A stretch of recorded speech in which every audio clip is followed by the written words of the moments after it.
Hello, ma'am. I'm Renzo Villanueva from C113 And, Life Coaching Series 2. and I'm Rafael Jude Villanueva from section A161. And today we're going to talk about building trust through leadership communication. So our topic is building trust through leadership communication. We'll discuss about how transparency works, consistency, and active listening in leadership communication. But we're going to try to talk in Bisaya or Tagalog to make it more natural, and together with me is my elder brother, R.A. Villanueva, who is also a contractor on a construction firm. So we'll learn more from him since he has more knowledge on leadership skills. So try namin mag-Tagalog, guys. So may mga listahan kami bago so sa first segment nito is the role of transparency. So ano ang importance ng transparency? Transparency, guys. So, example, yung may payong siya tapos transparent. Discuss muna natin ano yung transparency. Yung transparency is parang sharing updates like sa companies, like parang update talaga, especially sa mga finance, di ba? The in and out, the cash flow of the company. Cash flow of the company. Ganyan, explain the reasoning behind the discussion, like budget cuts, ganyan. So sa mga transparency, mga ganyan, based on our experience lang din. Yes. Based on our experience natin mga work, sa mga kakilala natin na workers may mga workers kasi May sa bahay. mga maliit kami na mga workers. Hindi masyadong ganun karami, pero may mga workers din naman. So, Kasi ang transparency Ay, is nagbi-build ng respect at communication kasi para mas mapabilis o mas mapagaan ang ating trabaho at ang relasyon natin sa ating mga trabahante. And also ano masasabi mo sa transparency na yan? yung iba kasi, para naman talaga, di ba, iwas tayo sa mga sa Bisaya pag mga limbong ganyan. Controversy. Mga anomalya, mga controversy sa inyong kumpanya. Kailangan minsan, nyo talaga, higitan nyo talaga sila na kung pwede, pagalitan nyo kung gusto ko Pagalitan nyo, guys. Kasi hindi yan sila mag-grow or wala silang ma-learn kung hindi sila pinapagalitan. Diyan nila sa'yo kung napagalitan sila, at least malaman din nila na ay mali pala yung ginawa ko, so dapat next time Mas gawin nila na mas nang mabuti. Parang ganun. Pero kung may iba, di ba, may iba naman madismaya sa trabaho kasi napagalitan. Hayaan mo yan sila. Hayaan nyo Lumad lang yan yan sila. Hayaan nyo lang yan sila. If gusto nyo umalis, sige, umalis. At least pinapakita mo talaga yung na may ground ka na nirespeto rin, di ba? Kasi may mga, for example, may mga kilala kami. Mga trabahante natin, di ba? Parang mapagalitan lang sila. Masabihan or kinokorek namin tapos parang nadidismaya eh. Oh, dismaya na. Tapos ayun, naalis ng trabaho. Sige, go! Okay, go. Go! Alis kayo. Ito. Business firm. At first, guys, nag-graduate ko siya ng... I-introduce muna namin to ito pala si Mr. R.A. Villanueva. Nag-graduate siya ng BS Management, pero ngayon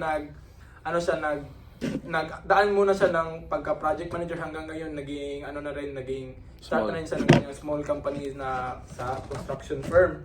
So, part RA, ano ang masasabi mo sa yung mga ganyan na trabahante? Parang pagalitan, parang tayo. Fire out! Totoo yan. Parang totoo naman. Cut to. May warning dapat sila part, may notice. May notice sila kung ganyan yung ugali nila. Tapos, pag nakikinig, sa mga trabahanteng nadidismaya pag sinasabihan, meaning, ayaw nilang tumanggap ng mga tawag doon? Mga kamalian nila. Or mga napapansin ng napapansin ng amo nila or ng mga mas ahead nila, ayaw nilang i-correct, hindi sila tumatanggap ng correction. Kailangan dapat silang warningan muna. Pag ayaw talaga, if may HR kayo, pwede nyo i-assist sa HR nyo kung ano dapat gawin sa kanya. Kung ayaw na talaga, so, doon na sila i-fire out. Kasi, ano, di ba, Hindi, ang masisira kasi part dito, isang company mo. Di ba? Siyempre, para sa iba din, para matuto, siyempre, ikaw, di ba, talk about leadership tayo, siyempre, Oo. ikaw, leader ka. Ikaw leader eh. Leadership is not a choice. It's more like of dapat ikaw yun yung nag-una. Ikaw yung parang nag-ano talaga sa... Ikaw nagdala ng kumpanya eh. Ikaw yung nag-hold ng company nyo. Dapat ikaw yung una. Oo. Dapat set ka ng example sa kanila, di ba? Parang ganyan na lang din. So, Kagaya sa amin, mm. yung big boss namin is yung father namin. Sinasabihan niya. Pero pag ayaw niya talaga, ayaw makinig, so, di namin pinipilit. Marami naman naghahanap ng trabaho. So, kasi masira yung company namin, dapat i-let go na namin sila. Yung skill kasi, matututunan. Pero yung attitude, hindi. So, kaya, pag hindi makinig, o ayaw tumanggap ng correction, so, pinapaalis na. Now, okay naman tayo dyan. So, proceed naman tayo sa question na why consistency matter. So, explain natin ano yung consistency in leadership communication. So, example, yung a manager consistently recognizing team achievements. Siyempre, di ba? If maganda sila di ayos. Guys. Oh. So yung mga Ayos. trabahante, nagaganahan ng trabaho. Oh. Hindi, okay. At the same time, yung boss, nagaganahan din maghanap ng Kasi maganda ang trabaho nila eh. So, output. approve kay boss. Mm. Pero importante tayo yung consistency, guys. Kasi kaya kung sa kung sa sarili, parang disiplina. Mm. Kung may disiplina ka sa sarili mo, syempre, magagawa mo yung yung dapat mo gawin. So kagaya din sa company. Kung may consistency ka, so meaning malayo yung mararating mo. At saka syempre din as a leader, so you have to follow through your promises din, such as providing your feedback towards them, di ba? Yes. Mga kung may maganda silang nagawa, di syempre Reward. may Reward talaga system. may matatanggap talaga na Compensation na compensation. maganda. Ganyan. Discuss daw dahil how consistency reduces uncertainty sa pag-build of trust. So, in time, consistent ka, yung trust, magpa-follow up na lang din dyan, no? Ganyan. Pag consistent eh, syempre, pag consistent, halimbawa, may trabahante ka na, build mo na rin yung trust sa kanya kasi magandang ginagawa niya eh. Kaya, parang, doon na nga, konektado silang dalawa. So, proceed tayo sa active listening to gain trust towards your mga members. So, para sa yung part, ano yung mga ganap dyan? Na relate to active listening.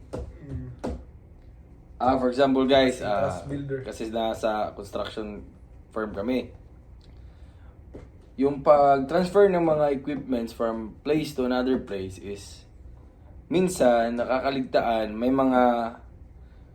mga instances na napapagastos ka sa fuel, kasi pabalik-balik. Kunwari lang yung self-loader, i-transfer yung, for example, excavator to another place. Pag hindi mo yan ma-organize or yung place, yung pagpupuntahan ng excavator, maaring makagastos ka sa fuel. Kasi pabalik-balik siya guys eh. So kailangan kailangan mong Mag-seek din ng suggestion. sa driver, sa Operator ng excavator. kung saan mas maganda unahin, Pero di dapat may ka rin, di ba? Dapat may idea plan ka rin, Pero, seek din ka ng suggestion. suggestion. So ganun guys, para yung company mong makales, then time efficient also, then Tapos malaking tulong sa company mo kasi hindi lang may mga suggestion towards your employees.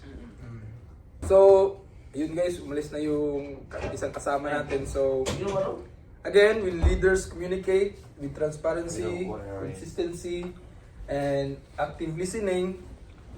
Siyempre, it creates a positive cycle of trust. Diba? From time to time, yung team members mo, they may feel respected din at saka valued. Oo, Which tama. will boost their moral And skills. and skills. Skills also. Siyempre, So nagaganahan sila mag-art, Oo. nagaganahan sila mag-suggest. Parang collaboration win-win nila. guys ba? Win-win. Collaboration nila. Tapos may reward ka na maganda din.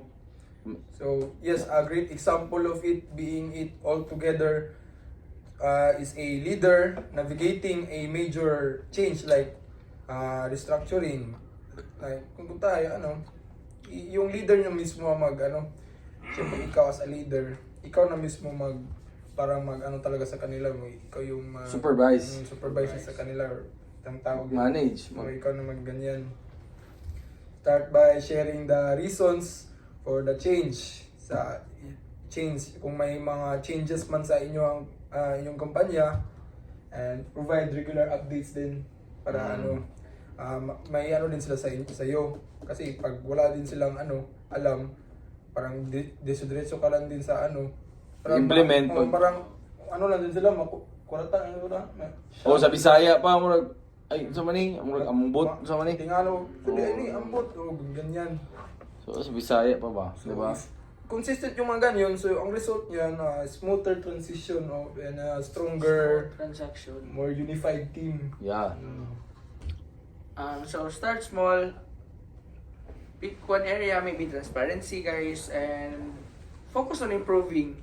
No, so dapat tayo nag-focus ng improvement kasi doon tayo nag-grow sa mga improvements natin, sa mga process na ginagawa natin. So as we see the results, incorporate consistency and active listening into great leadership guys. Ito great leadership style. Yan yung para kung leader ka, dapat ikaw talaga yung yung parang yung nag-uuna sa mga unknown. Like ikaw leader, hindi yan choice, parang talaga yan. Responsibilidad mo talaga yan as a leader. Kagaya ng kasabihan, great power comes with great responsibilities. So that's a wrap for today's episode. Building trust through leadership communication is a skill that everybody or every leader needs to develop with practice. So thanks for tuning in and we'll see you guys next time. Babush!